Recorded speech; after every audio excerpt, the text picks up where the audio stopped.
Hi అందరికీ. ఈరోజు నేను చికెన్ కూర అయితే వండుతున్నానండి. ఇంకా పొద్దున్నేనైతే మా అబ్బాయి ఆయన అయితే పనికైతే వెళ్ళిపోయారండి. వాళ్ళ మధ్యాహ్నం అయితే వస్తారు.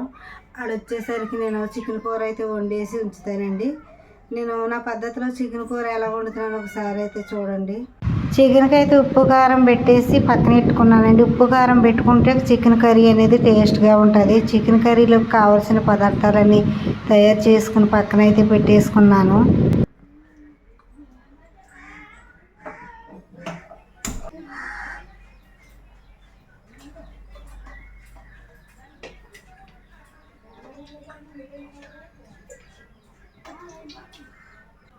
చికెన్లోకి పచ్చిమిరపకాయ ఉల్లిపాయ ముక్కలు టమాటా ముక్కలు అయితే కట్ చేసుకున్నానండి.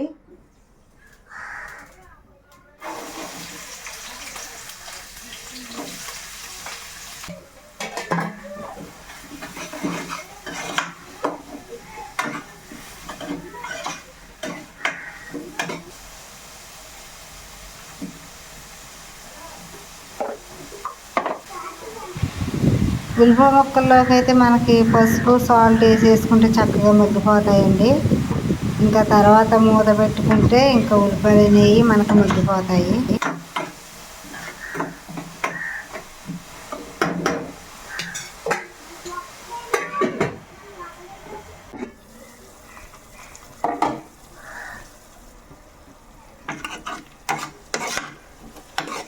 ఉల్లిపాయలు మనం చిన్న చిన్నగా కోసుకుంటే చక్కగా ఇలా మగ్గిపోతాయి. అల్లం వెల్లుల్లి పేస్టు,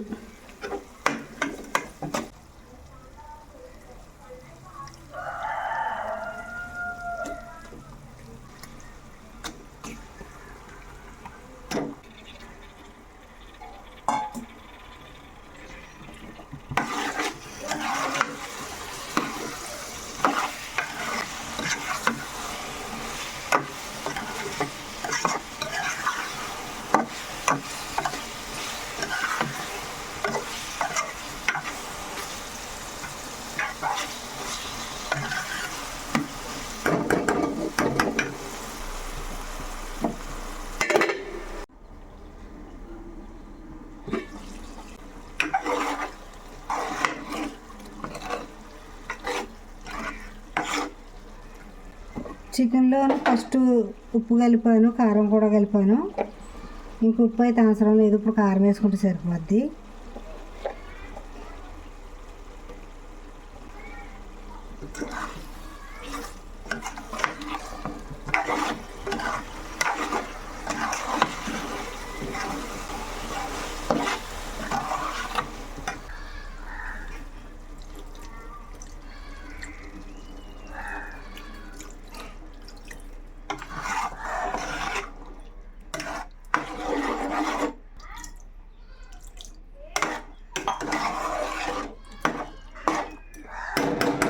మనం జీడిపప్పు పేస్ట్ కింద పట్టేసి చికెన్లో వేసుకుంటే మనకి ఫంక్షన్లో తినే చికెన్ కర్రీ లాగా ఉంటుంది. మన ఇంటి దగ్గర కర్రీ బాగోదు, ఫంక్షన్లోదే బాగుంటుంది అంటారు చాలామంది.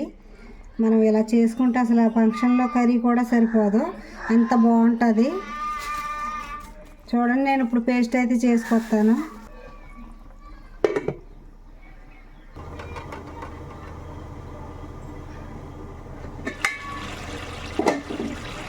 కూర అయితే చక్కగా ఉడికిపోయి నూనె అది పైకి వచ్చేసింది. ఇంకా మన సొంతంగా నూరుకున్న మసాలా పొడి, ధనియాల పొడి,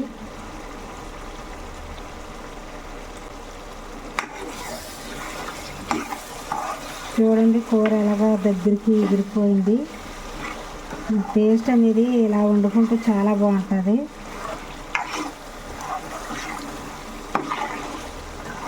ఇదిగోండి జీడిపప్పు పేస్టు,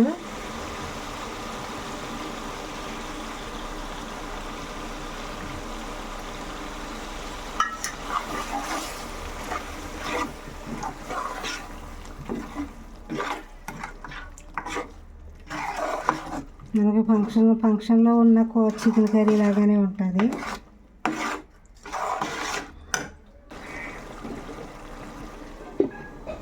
ఒక 2 నిమిషాలు ఉడికితే సరిపోద్ది.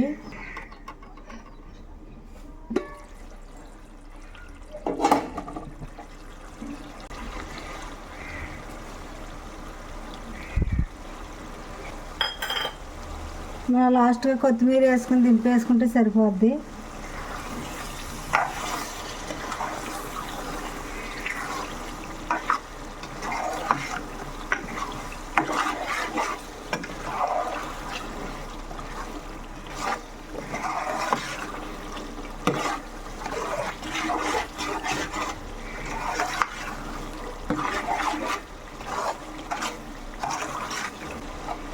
మనకి కూర అయితే అయిపోయినట్టే. చికెన్ కూర స్టవ్ కట్టేసుకుంటే అయిపోద్ది. ఇదిగోండి, ఇప్పుడు చికెన్ కూర అయితే అయిపోయింది కదా. ఇప్పుడు రాగి సంగటి అయితే చేస్తాను నేను. ఇదిగోండి రాగి పిండి. ఇది ఎక్కడదంటే మనకి అంగన్వాడీల్లో ఇస్తారు కదండి, అదండి. మన సొంతంగానే కొనుక్కు తెచ్చుకోవచ్చు. అంగన్వాడీలో ఇచ్చేది కూడా బాగానే ఉంటుందండి. ఇంక నేను ఇప్పుడు ఈ కప్పుతో ఒక కప్పు అయితే రేషన్ బియ్యం అయితే తీసుకున్నానండి. కోటకాడ ఇచ్చే బియ్యము. ఇదిగోండి నానబెట్టేసుకున్నాను. నానబెట్టేసుకుని ఒక గిన్నెలో అయితే వేసుకుంటున్నాను. ఈ కప్పుతోనైతే కప్పుడు బియ్యం అయితే తీసుకుని నానబెట్టుకున్నాను. ఈ కప్పుతో 4 కప్పులు నీళ్ళు అయితే పోసుకుంటానండి.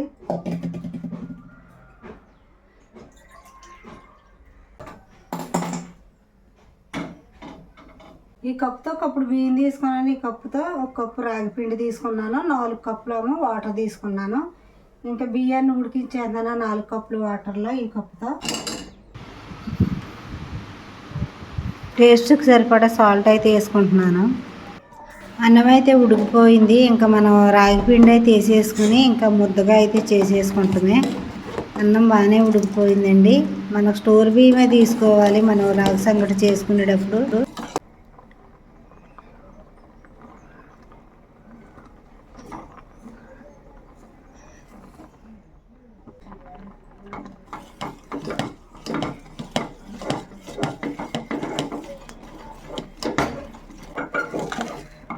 బాగా ఇలా కలిదిప్పేసుకుంటే మనకి చక్కగా రాగి సంగటి అందులో ఉన్న అన్నం అయితే మెత్తగా అయిపోయి చక్కగా ఉంటుందండి.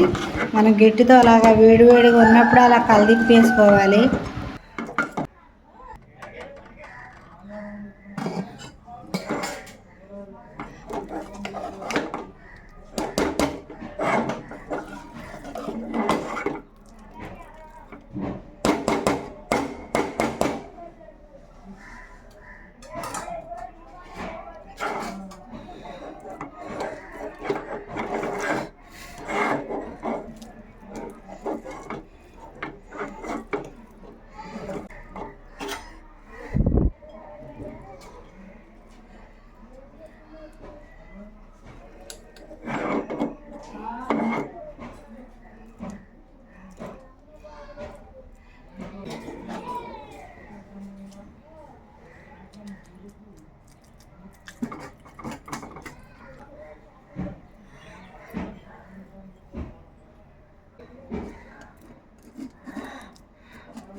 ఇదిగోండి రాగి సంగటి చికెన్ కర్రీ వేడివేడిగాను. టేస్ట్ అయితే చేస్తున్నాను ఎలా ఉందో.